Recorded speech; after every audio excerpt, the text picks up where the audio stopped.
It seems increasingly more and more likely as the closer we get to the 2022 Daytona 500 that the biggest race in NASCAR's debut of the next-gen car will possibly be a few cars short. Of course, a full field in NASCAR Cup Series competition is now capped at 40 cars. That is the 36 chartered teams as well as 4 open competitors that can qualify for the race. And in previous years, we have seen a bit of bumping in the duels and some high-profile names such as Daniel Suarez going home. But it seems like that this year that will not be the case, and NASCAR will be very, very lucky to have 40 cars at its biggest event. In this video, we will be breaking down not only the 36 chartered teams, because there are some major changes going into 2022, but we will also be talking about the open teams and the possibilities of any more wild card entries attempting to qualify for this year's Daytona 500.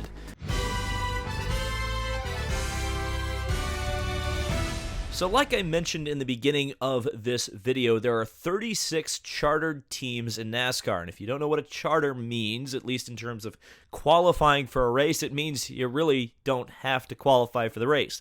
The 36 chartered teams and cars and drivers are guaranteed to start the Daytona 500, regardless of speed or regardless of how their duels go, any of that. Doesn't matter.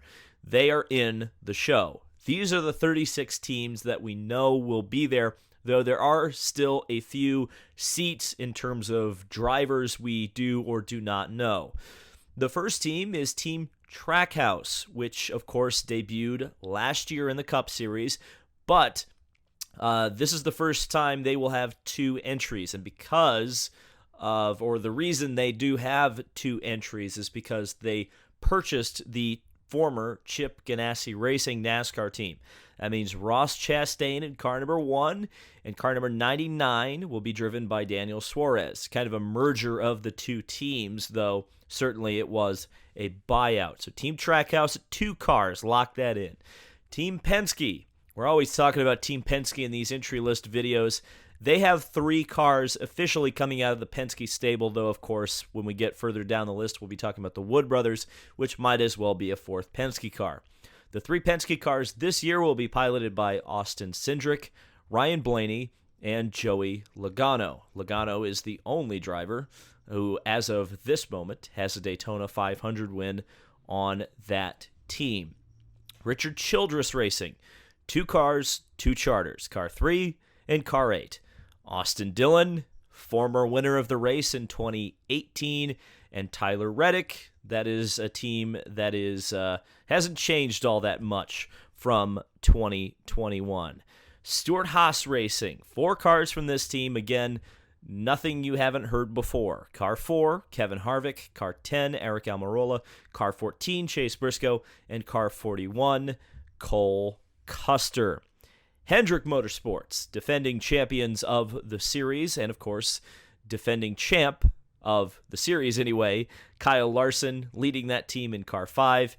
Chase Elliott, the 2020 NASCAR Cup Series champion, number 9. William Byron, number 24, and Alex Bowman, car number 48. The thing that all 4 of these drivers share in common is that none of them have a Daytona 500 win. That very much could change next year. RFK Racing, the formerly known Roush Fenway Racing, is now Roush Fenway Keselowski, and that's why it is now RFK. Of course, Brad Keselowski will drive the number 6 car, taking over from Ryan Newman, who at one point was rumored to have a 3rd car be entered for him at the Daytona 500, but that is not happening. So 2-car effort for Keselowski and car number 17, Chris Buescher. Spire Motorsports, they are a traditional 2-car team, though they have certainly been wheeling and dealing with the charters. So they do have 2 charters for next year, though it is not officially announced. The 7 car, of course, for Corey LaJoie, you all probably knew about that, but the 77, to my understanding, has acquired a charter from Rick Ware, who will go down to 2 charters for his team, and that will send Spire to 2 charters themselves. They'd actually owned 3 charters at one point, sold 2 of them to Colleague Racing, so they only had one, bought one from Ware for the 77 car. That's how that has happened, to my understanding. Though the 77's driver has not been announced yet, I think we will be knowing that fairly shortly. Joe Gibbs Racing, 4 cars. Again, nothing really you haven't heard before. Denny Hamlin in car 11, car 18, Kyle Busch, car 19, Martin Truex Jr., and car 20, Christopher Bell. Of course, only one of those drivers has a Daytona 500 win, and that is Mr. Hamlin. Rick Ware Racing, just talked about them. They had 3 charters in 2021. They are going to have 2 in 2022. But watch this space because we'll be talking about them later in this video as a possibility of entering a 3rd car anyway. But we don't have any drivers specifically announced as of right now, though we did know, and in fact that was something I got to talk to Cody Ware about when IndyCar was in Nashville, and he was an IndyCar driver that weekend. Cody Ware certainly taking a little bit of time off from his other sports car and IndyCar pursuits to run Cup next year, so I would imagine that he will be in one of the cars. And then the second car, I mean, take your pick. James Davison, Derek Cope, Joey Gase, Garrett Smithley, or anybody else who has been in a Rick Ware car, maybe some other people in the past few years could be in that car. It really doesn't matter. Again, as we saw last year, they let Derek Cope out there, and he was slow as molasses. At least he was until like the first 3 laps of the Daytona 500, until he blew a tire. But nonetheless, Rick Ware Racing has 2 guaranteed spots in the Daytona 500. And then we get to Colleague Racing, now having or owning 2 charters. Daniel Hemrick or AJ Allmendinger will be in the car for the Daytona 500. It hasn't specifically been announced which driver will get which race. Noah Gragson will also be one of the drivers in the 16 car throughout the season. They're kind of doing a 3-driver deal for that car, which is a bit unique and a bit interesting and a bit different, but we'll have to see how that works out. Again, still don't know exactly who's going to be in that car, but we do know that the car will be there. And then, of course, Justin Haley, who has already won at Daytona in the Cup Series. Of course, it was a rain-shortened race, but I think a lot of people look at him as one of the better plate racers in general, certainly looking at some of his Xfinity stats and Xfinity finishes over the last few years would certainly tell you that. Wood Brothers Racing, 1 car, new driver for this year, Harrison Burton. Might as well consider this a Penske car. It's a Penske car. We'll just say that. 2311 Racing, they are expanding to 2 cars this year. Managed to get a charter from Starcom Racing. Overpaid market value by the tune of about $3.5 million to get Kurt Busch a charter. Bubba Wallace will be joining him. Cars 23 and 45. Front Row Motorsports, the defending champions of the Daytona 500, and of course the defending champion of the race, Michael McDowell, will be returning to the team. Todd Gilliland will be joining him this year in the 38 car, replacing Anthony Alfredo. Petty GMS Motorsports is another kind of team that jockeyed around with charters.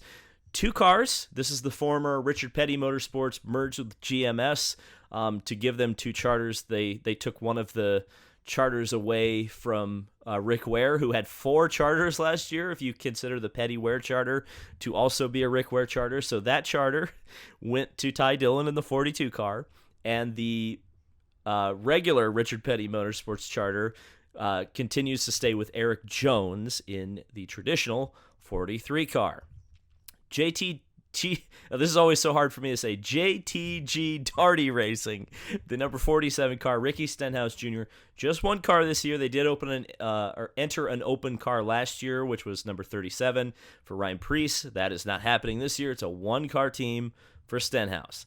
And rounding out the charters, the 36th and final charter is number 78, Live Fast Motorsports, BJ McLeod. 1-car team, but hey, they're going to be there. So now we get to talk about the no charter teams that are confirmed. 62, Beard Oil, Noah Gragson. They failed to make the race last year. Gragson was very impressive, though, in his duel until he got taken out through no fault of his own. So it's good to see that team will be back with the next-gen car in the 500.